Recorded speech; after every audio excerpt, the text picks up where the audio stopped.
Remember the future we were promised? Jetpacks, robot maids, meals in a pill? Yeah, about that. Today, we're diving into 12 retro products that swore they'd change everything. Some were bold, some were bizarre, and some? Well, they should have never made it past the drawing board. From the 1950s to the early 90s, America was in a frenzy of innovation. TV commercials promised breakthroughs, magazines advertised miracle gadgets, and every kid wanted the latest contraption that looked like it came straight out of the Jetsons. But not everything turned out quite as planned. These are the products that had big dreams and even bigger crashes. 1. The 8-track tape, a revolution that skipped. It was supposed to be the future of music. Pop it in, no rewinding needed. The 8-track promised convenience like never before. But here's the catch. It was bulky, prone to jamming, and halfway through your favorite song, click. It switched tracks mid-tune. Nothing killed the vibe faster. Cassette tapes came in swinging. Smaller, rewritable, and they didn't interrupt Led Zeppelin halfway through Stairway to Heaven. At the time, car manufacturers and music companies bet big on 8-tracks, but consumers quickly soured on the clunky format, and by the early 80s, they were being phased out faster than disco. Collectors today still search for vintage 8-track players, not because they work well, but because they represent a very specific moment in American music history, when promise outpaced practicality.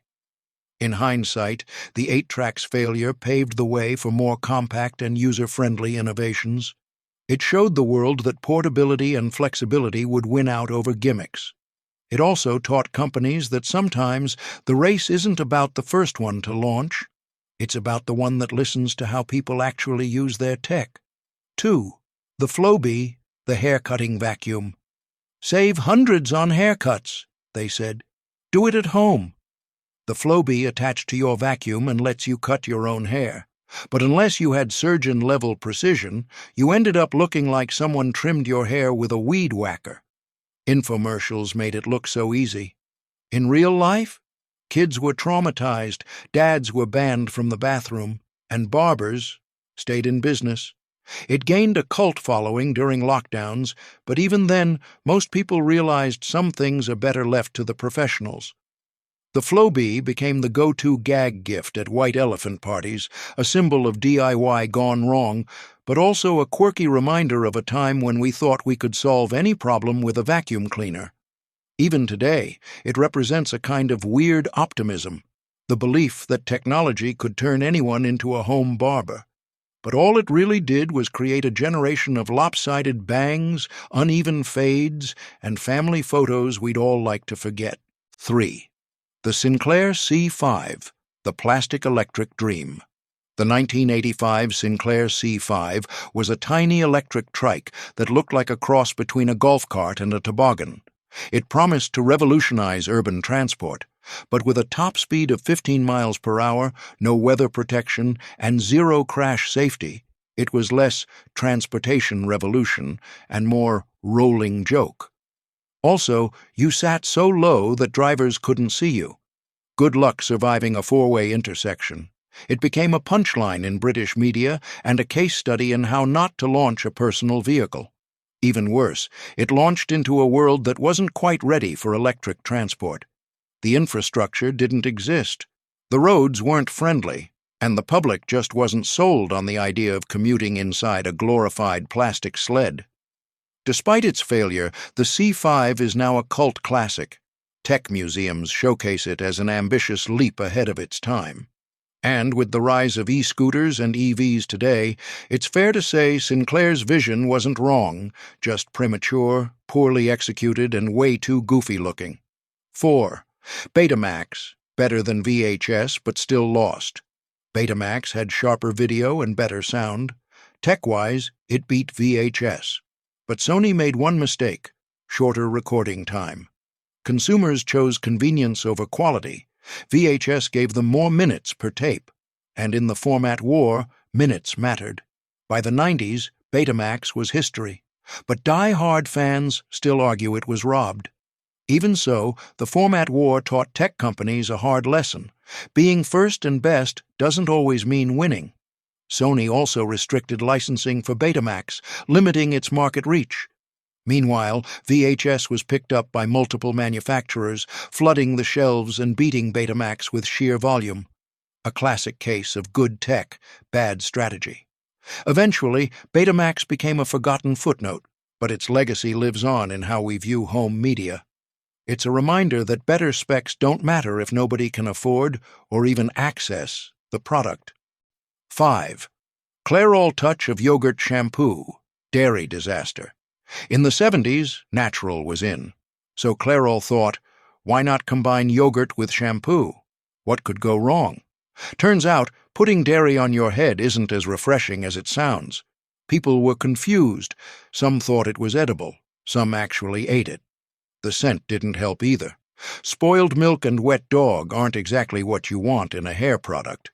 It was quickly pulled from shelves, but not before becoming the cautionary tale of trying too hard to ride a trend.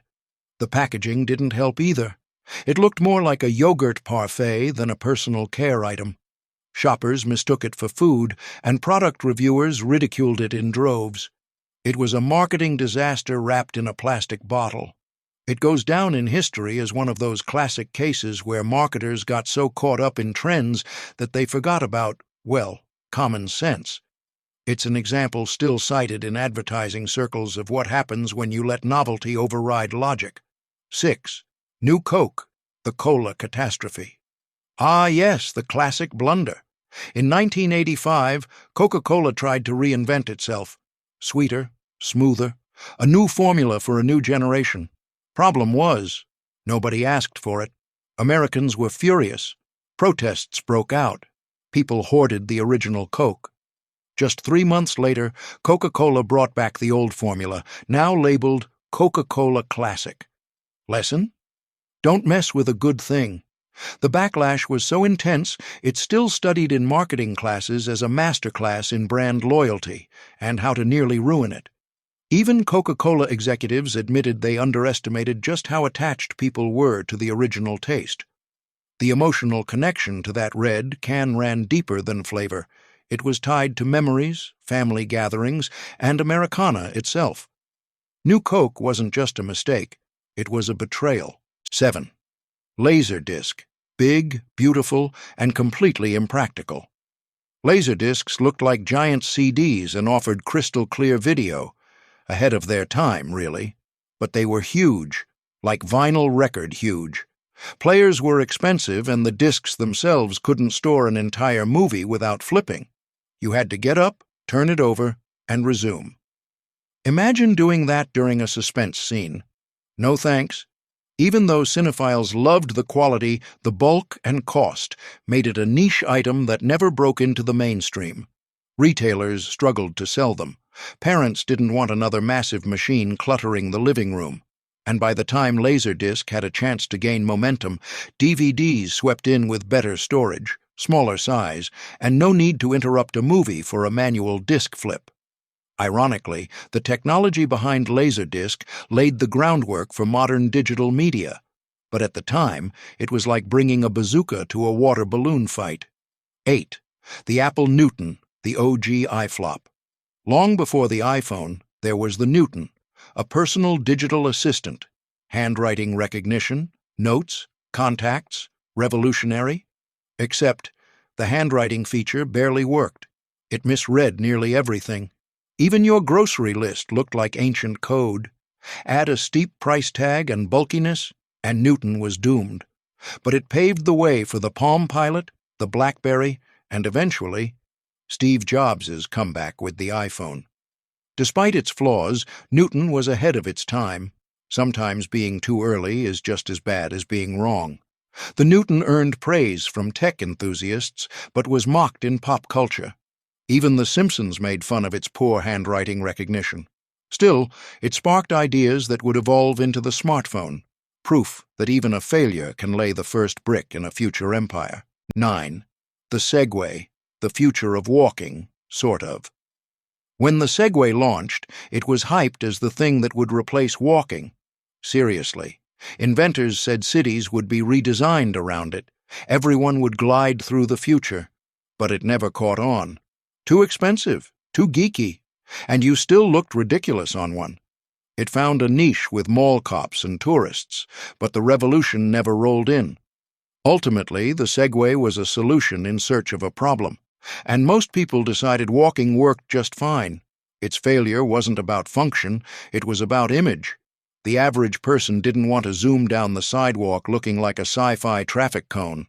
Segway's downfall showed that public perception can be just as important as engineering. 10.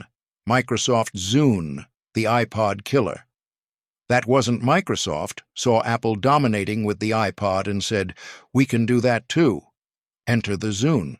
It had some cool features like sharing songs. Except the person had to have a Zune too. And nobody did. The design was clunky, the marketing weak. And by the time people noticed the Zune, Apple had already moved on. It showed that even a tech giant like Microsoft could fumble when it chased trends instead of setting them. Zune fans still defend it. Some say it had better sound quality or a more robust interface, but in a world where everyone was already syncing their lives to iTunes, the Zune felt like an outsider trying to crash the party without knowing the password. 11. The Dvorak Keyboard, the layout that couldn't be designed to be more efficient than QWERTY. The Dvorak layout rearranged keys for faster typing. But retraining your brain? Not easy, especially when every public computer still used QWERTY. People gave up quickly, and the keyboard revolution died in its ergonomic tracks. To this day, it's used by a tiny minority of dedicated typists, but it never even scratched QWERTY's dominance. It didn't help that there were no mainstream typing tutorials, schools didn't teach it, and office workers weren't about to relearn how to do their jobs. Efficiency couldn't beat comfort, and so the Dvorak keyboard became a relic of what could have been. 12. The DeLorean, stainless steel cool, engineered chaos. Thanks to Back to the Future, the DeLorean is a legend, but in real life, a nightmare. The gull-wing doors were neat but jammed easily. The engine was underpowered. And build quality? Let's just say Doc Brown had better luck with time travel than owners did with repairs. It looked futuristic but drove like a brick. Despite everything, it remains a cultural icon, proof that sometimes looking cool is all it takes to make history. Production was plagued with delays, cost overruns, and quality control issues. The stainless steel body looked sharp, but was expensive and difficult to maintain. Still, car lovers and movie buffs alike can't help but admire the DeLorean, not for what it was, but for what it symbolized: ambition, imagination, and a bit of 1980s magic. What do all these products have in common? Big promises, big dreams, and a market that just wasn't ready or interested. They remind us of a time when innovation meant risk, when companies took bold shots, sometimes missing the mark spectacularly. But even the flops left a mark. Some paved the way for future successes, others became nostalgic icons, and some just make us laugh at what we once believed would be the next big thing. What retro product do you remember buying into? One that sounded amazing, but flopped the moment you used it? Drop it in the comments below. I'd love to hear your story. And if this trip down memory lane gave you a smile or sparked a memory, go ahead and hit that subscribe button. Watch our next video to rekindle memories of the past. Thanks for watching The America We Remember. See you next time.